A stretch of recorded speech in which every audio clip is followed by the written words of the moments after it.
بسم اللہ الرحمن الرحیم۔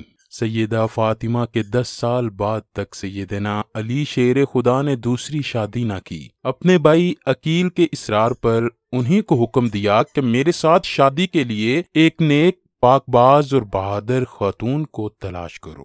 شجاعت و بہادری کے لیے مشہور قبیلے سے حضرت عقیل نے ایک پاک اور بہادر خاتون کا انتخاب کیا۔ خدا کی کرنی ایسی کہ ان کا نام بھی فاطمہ تھا۔ بعد میں وہ ام البنین کے لقب سے مشہور ہوئیں۔ حضرت سیدنا علی کو اللہ پاک نے ام البنین کے بطن سے 4 بیٹے عطا فرمائے جو چاروں ہی میدان کربلا میں شہید ہوئے۔ ان بہادر بچوں میں سب سے جری اور طاقتور کو دنیا عباس کے نام سے جانتی ہے۔ حضرت عباس چاروں میں سب سے بڑے تھے۔ وہ کیسے بہادر اور صبر کا پہاڑ ثابت نہ ہوتے کہ جن کے والد شیر خدا اور ماں بنو کلابیہ کی مشہور تیر انداز تھی۔ حضرت عباس 4 شعبان 26 ہجری کو مدینہ منورہ میں پیدا ہوئے۔ امیر المؤمنین حضرت علی کبھی کبھی جناب عباس کو اپنی گود میں بٹھاتے اور ان کی آستین کو پیچھے الٹا کر بوسہ دیتے اور آنسو بہاتے۔ ایک دن ان کی ماں ام البنین اس ماجرے کو دیکھ رہی تھی تو انہوں نے اپنے شوہر حضرت علی سے پوچھا، آپ یہ کیا کرتے ہیں؟ سیدنا علی نے فرمایا، یہ ہاتھ اپنے بھائی حسین کی مدد اور نصرت میں کاٹے جائیں گے، میں اس دن کے لیے آنسو بہاتا ہوں۔ جناب عباس نے حسنین کریمین کے ساتھ تربیت پائی۔ جب آپ جوان ہوئے تو لوگ آپ کی دانشمندی، کمالات اور بہادری کی مثالیں دیتے نہ تھکتے۔ جب حضرت علی شہید ہوئے تو آپ اس وقت 14 سال کے تھے۔ اس عظیم صدمے کو برداشت کیا اور جنازے کو رات میں دفن کیا۔ بس وہی دن تھا کہ جب حضرت عباس کے امتحانات شروع ہوئے جو سب کے سب انہوں نے ہمت اور صبر سے برداشت کیے۔ آخر کو آپ نے وہ دن بھی دیکھا کہ جب حضرت امام حسن کو زہر دے کر شہید کیا گیا۔ آپ کا جنازہ بھی صحیح طرح سے پڑھنے نہ دیا گیا، لیکن یہ سب بھی ایک بہادر باپ کے بہادر بیٹے نے صرف اسی لیے برداشت کیا کہ حضرت حسین نے انہیں یہ کہہ کر منع کیا، عباس ابھی جنگ کا وقت نہیں ہے۔ جناب عباس کی شادی عبداللہ بن عباس کی بیٹی لبابہ سے ہوئی، جن سے اللہ پاک نے انہیں 2 بیٹے عبید اللہ اور فضل عطا فرمائے۔ آپ ہمیشہ حضرت امام حسین کے شانہ بشانہ رہے، بلکہ حضرت عباس ہمیشہ بنی ہاشم کے 30 نوجوانوں کا حلقہ بنا کر حضرت سیدنا امام حسین کی حفاظت کے لیے ان کے ساتھ رہتے۔ آپ نے ہمیشہ اپنے آپ کو حضرت حسین کا غلام بنا کر پیش کیا، نہ کہ بھائی۔ یہاں تک کہ کربلا کے میدان میں بھی آپ نے اپنی غلامی اور وفا کا مظاہرہ کیا۔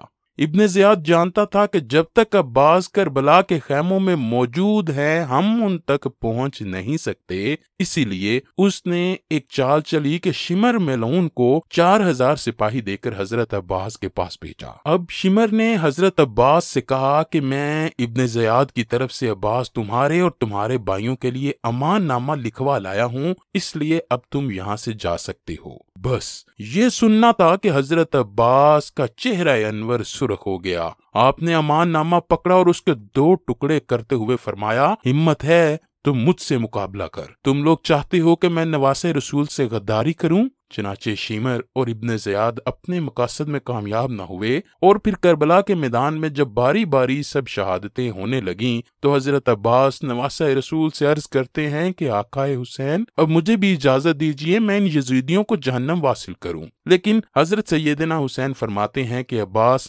یہاں شجاعت کا امتحان نہیں بلکہ یہ تو ہمارے صبر کا امتحان ہے۔ حضرت عباس خیموں کے گرد چکر لگا رہے تھے کہ حضرت بی بی سکینہ ہاتھوں میں مشکیزہ لیے جناب عباس کے قریب آئیں اور کہنے لگیں، چچا عباس، میرے اصغر نے 3 دن سے پانی نہیں پیا۔ غازی عباس نے بی بی سکینہ کو دیکھا تو خالی مشکیزے کو دیکھ کر فرمانے لگے، اے میری آقا زادی، میرے حسین سے کہو کہ میں آپ کے لیے پانی لے کے ہوں۔ بس بی بی سکینہ حضرت عباس کو لے کر امام حسین کے پاس آتی ہیں اور فرماتی ہیں، اے بابا، چچا کو اجازت دیجیے کہ وہ نہر سے پانی لے کے آئیں۔ حضرت امام حسین نے غازی عباس کے چہرے کو دیکھا اور ایک آہ بھری اور فرمایا، سکینہ، عباس جاؤ میری بہن زینب کے پاس، اگر میری بہن عباس کو اجازت دیتی ہے تو عباس تم چلے جانا۔ حضرت عباس اور معصوم سکینہ حضرت زینب کے خیمے میں آتی ہیں۔ جب بی بی زینب حضرت سکینہ کی معصومیت کو دیکھتی ہیں تو یہ کہہ کر حضرت عباس کے نہر سے پانی لانے کی اجازت دیتی ہیں، میرے بابا نے وصیت کی تھی زینب، شام کی گلیوں میں جب ہاتھوں کو رسیاں باندھے تمہیں لے جایا جائے تو اس وقت صبر کا دامن ہاتھ سے مت چھوڑنا۔ اور میں کہا کرتی تھی کہ جس کا عباس جیسا شیر بھائی ہو تو کوئی ان کو کیسے گرفتار کر سکتا ہے۔ حضرت عباس پانی کی مشق لیے گھوڑے پر سوار ہوتے ہیں، ایک ہاتھ میں علم اٹھاتے ہیں اور نہر کی طرف بڑھنے لگتے ہیں۔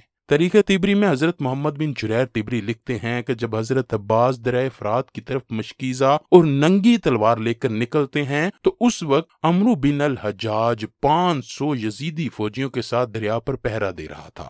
کربلا کا تپتا صحرا ہے، سورج اپنی آب و تاب سے چمک رہا ہے۔ جب پہرے داروں نے ایک شاہ سوار کو ننگی تلوار کے ساتھ آتے دیکھا تو فوج میں ہلچل مچ گئی۔ تاریخ گواہ ہے کہ حضرت عباس نے 133 یزیدیوں کو چیر ڈالا اور دریا پر پہنچ گئے۔ باقی فوجی امداد لینے کے لیے اپنے کیمپوں میں بھاگ گئے۔ حضرت عباس نے اپنا علم دریا کے کنارے گاڑا اور مشک میں پانی بھرنے لگے۔ جب مشک کو بھرنے کے بعد آپ نے خود پانی پینے کے لیے چلو بھرا تو پھر یہ سوچ کر پانی گرا دیا کہ میرے آقا حسین اور ان کی آل کب سے پیاسی ہے۔ اللہ اکبر۔ دوستو، عباس سے وفادار ہے کوئی شخص اس دنیا میں؟ پھر آپ نے سوچا کہ اپنے گھوڑے کو پانی پلاتا ہوں، لیکن گھوڑا بھی وفادار ہی تھا، اس نے بھی پانی نہ پیا۔ اتنی دیر میں عمرو اپنی فوج کی دوبارہ صف بندی کرتا ہے اور پیچھے اور سپاہی بھی مدد کے لیے آ جاتے ہیں۔ حضرت عباس مشکیزہ اٹھائے گھوڑے پر سوار ہوتے ہیں، اتنے میں ایک تیر ان کے کندھے پر آ کر لگتا ہے۔ حضرت عباس گھوڑے کو خیمے کی طرف دوڑاتے ہیں، سپاہی ان کو گھیر لیتے ہیں اور تیروں کی بوچھاڑ کرتے ہیں۔